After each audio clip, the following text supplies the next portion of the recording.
thing about that. And I wonder if you think he's being too harsh. I actually didn't hear so much of the latter in what Christopher said.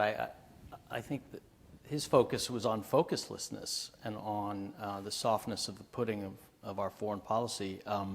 Although in the particulars that you mentioned, Christopher, yes, there was a sense of being afraid to call a spade and to see our friends and our enemies as they are. I think Obama went into office actually not wanting not to be a foreign policy president, but wanting to have it be kept within certain bounds that it was probably unrealistic of him to expect.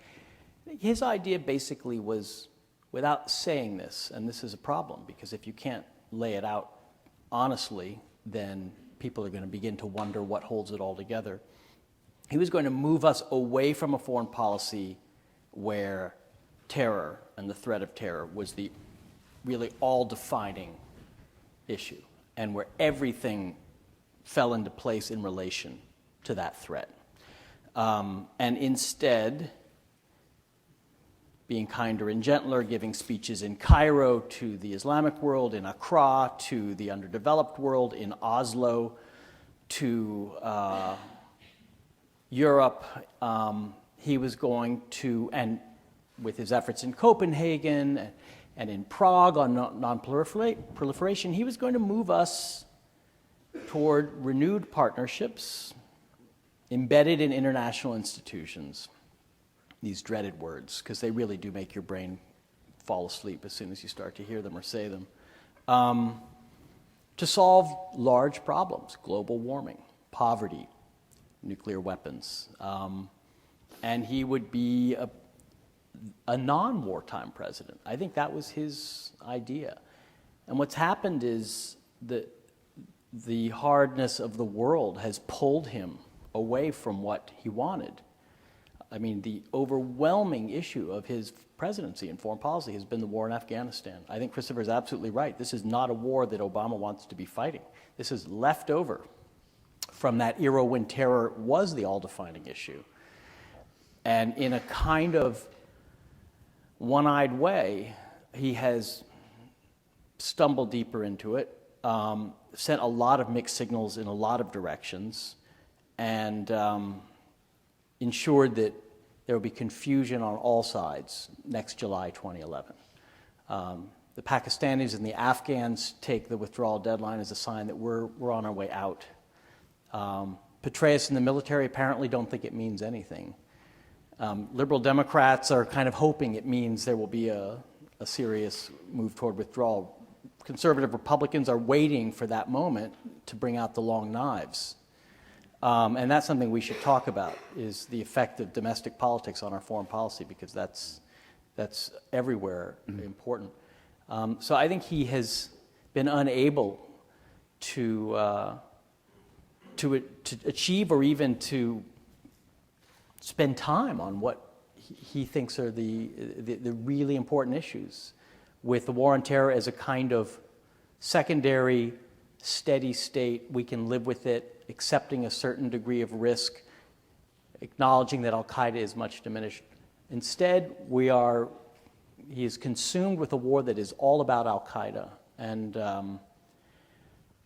I would agree with Christopher, if this was your point, and I'm not sure it is, but I think you think this, that in his desire to move our foreign policy into a new era, he has made a big mistake in downgrading the importance of democracy. He had, I think, it was essential in some ways to disinfect the bad odor that the Bush administration left in the air with its use of that language. I mean, the second inaugural of Bush did more to damage, I would say, the cause of human rights and democracy than any speech ever given by Richard Nixon, because it promised things that we had no intention of delivering. It was a megalomaniacal commitment to support any movement anywhere on earth that was going to, that was... Pay any price, bear any burden. Yeah, it was Kennedy-esque, beyond Kennedy-esque. Kennedy himself fell pretty far short of that. But Bush, I mean, within a few months, it was clear that on Egypt, for example, we had no intention of living up to it. So Obama, I think, knew that he had to watch out for that. But when you put democracy in the 48th paragraph of every speech, which is what Obama does, and Hillary Clinton does the same, when your foreign policy is defined by the 3 Ds, and they are development, diplomacy, and defense, and there is no 4th D, democracy, I think you're simply taking away a pillar of our strength and an essential value of our foreign policy. And he's done it in a way that seems needless and short-sighted. Iran, I mean, we'll have to talk about Iran. I don't sense that he's been quite so wrong-headed. I think he may have thought he was going to cut a deal, but he may well have thought he couldn't. But at any rate, by offering a deal, I think he has put Iran on the defensive in a way it was not in 2006 or 7 or 8. Remember the situation back then. We didn't know what Bush's policy was any more than we know Obama's as far as a strike against the nuclear facilities. It was subject of speculation in the New Yorker and other magazines, but no one really knew what Bush was going to do. There was a period when people actually thought, we're going to go to war with Iran. It didn't happen.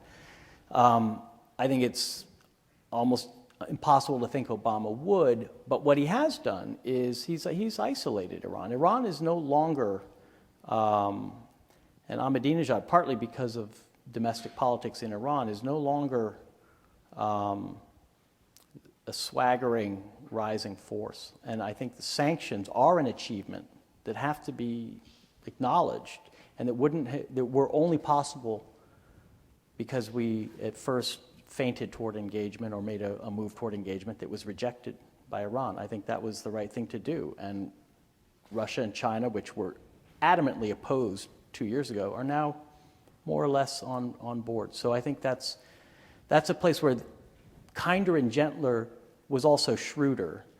But my main point is the world as it is has prevented Obama, and I think his own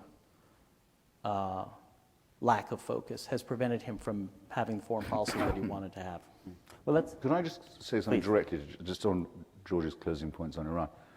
I more or less agree, and I wanted to add to the irresponsibility of the Bush posture on these things. There was a time in Washington where you could ask people in the administration, what's the line on Iran? And you could tell it was a line of the day because they'd all say it in the same way, same words, same tone of voice, same portentous expression if you were actually talking to them. And it was this: we will not leave this problem to be dealt with by the next administration. Right. A very meaning remark, Yeah. right? And a fantastically irresponsible one. And it expressed also their own feeling of acidulation. All the Republicans felt, I think correctly, that they'd been left the horrible gift of Saddam's Iraq, which Clinton and Gore repeatedly said they would take care of, and passed an act through House and Senate swearing to take care of, to change the government in Iraq. They felt that because of Clinton's dithering, they'd been gifted that they weren't going to commit this. That's exactly what they have done. And at least Obama hasn't gone around saying something pseudo-meaningful, at least apparently threatening and minatory, but actually empty, like that. I wanted to go back to, before maybe we delve into some of the specific country-to-country issues, some of the themes that came out in what you said, and particularly, George, what you said at the beginning, which is that essentially one of the efforts of the Obama presidency, although he hasn't been willing to say it publicly quite for domestic political reasons, is to downsize the role that terror and fear of terror plays in American foreign policy, based on the idea that many people exaggerated the threat, that we've now learned that it's not as much of a threat. It can be lived with. It should not be the driver of our foreign policy. And I wanted to ask you, Christopher, A, do you think that's true as a statement about what Obama and people around him believe? And if so, do you think they're right? Well, again, to revert to the reports I was reading this morning from Bob Woodward's account, these are in quotation marks too, I mean, which is sometimes suggestive with him. Obama seems to have said, look, it's not so bad. We lost 2 big towers in New York and we're still here, in fact, stronger than ever. As a matter of fact, I have quite a lot of sympathy with that. If you say you're in a war on terror, You can't simultaneously promise people that they'll be No casualties secure at every home. time they get on a plane, or you'd expect to be losing people all the time. And it's pathetic to try and square that circle. And indeed, these people are not very skillful, not very well organized. What they want is literally impossible. The restoration of the caliphate, they can't get it. Even if everyone voted for it, they couldn't have it. It's the most reactionary dream nightmare, actually, that's possible to imagine. And yes, of course, terror talk can be used to obliterate intelligent discussion, which is what I think was at the back of his mind all the time. It's a stopper on debate. It's a means of shutting people up, intimidating dissent. So I feel pretty sure I understand what he means by that. That said, I think too many things have come to him as a surprise. I mean, the very rapid declension of the state of affairs in Yemen, for instance, which I know people were warning him about. Very rapid declension of events in Somalia, not so much of a surprise, but really terrifying. Things of this kind. I don't like it when I see people in the State Department, when asked for comment, looking blank, as if they're only thinking about it now for the first time. I'd pay them to have thought about it a bit earlier than that. One wants to approve of the decision to take the word Islamic out of the discussion about terror, as if terror was generic. It could have been coming from really, really, really horrible Adventists in Nepal or something. And so jihad and Islamic terror, as with the domestic discussion, as far as possible, leach all that out. That's not going to work. And indeed, probably the next series of attacks that we will experience in this country will be from people who probably were born here or came as young people. And he hasn't, I think, prepared public opinion for that very well. And the Iranian question, sorry, once more on this. Hillary Clinton made what I thought was a very good speech the other day. It was at the Doha summit. Thus, you can date it, a matter of 8 months or so ago. She said to I suppose the plenipotentiary is largely of the Sunni Muslim and Arab world, but beyond as well, Malaysia and Indonesia. This is what we think has happened in Iran. There's been a coup, a military coup by the Revolutionary Guards, which has robbed some of the existing religious authorities of their power, and possibly Ahmadinejad of some of his too. And it's very much narrowed and diminished the power-wielding forces. They're very much more concentrated now and very much more ruthless. She could have added, and I think should have done, the people who've done this to Iran, imposed this very horrifying dictatorship, are also the people who have the private ownership of the illegal nuclear weapons.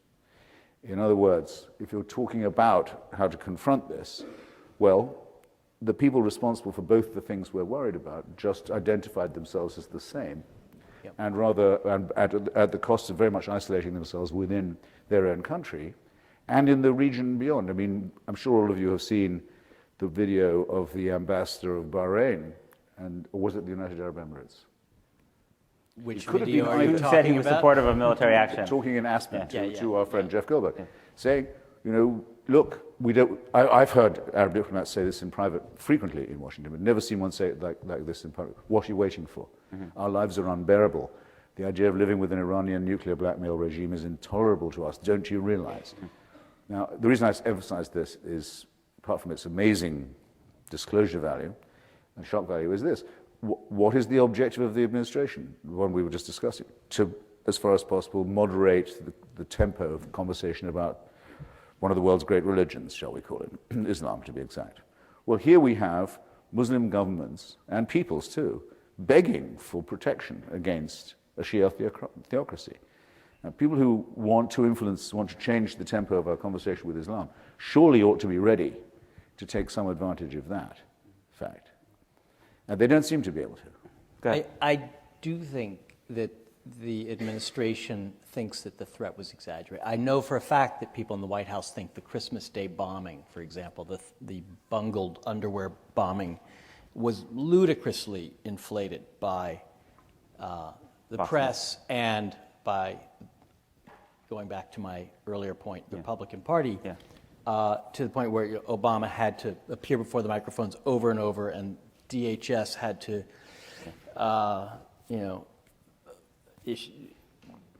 re-examine all of its practice, et cetera. That was a thwarted bombing. But it's easy to say that now, and I think they're right. But would I think that if, by chance, by some incredible miracle of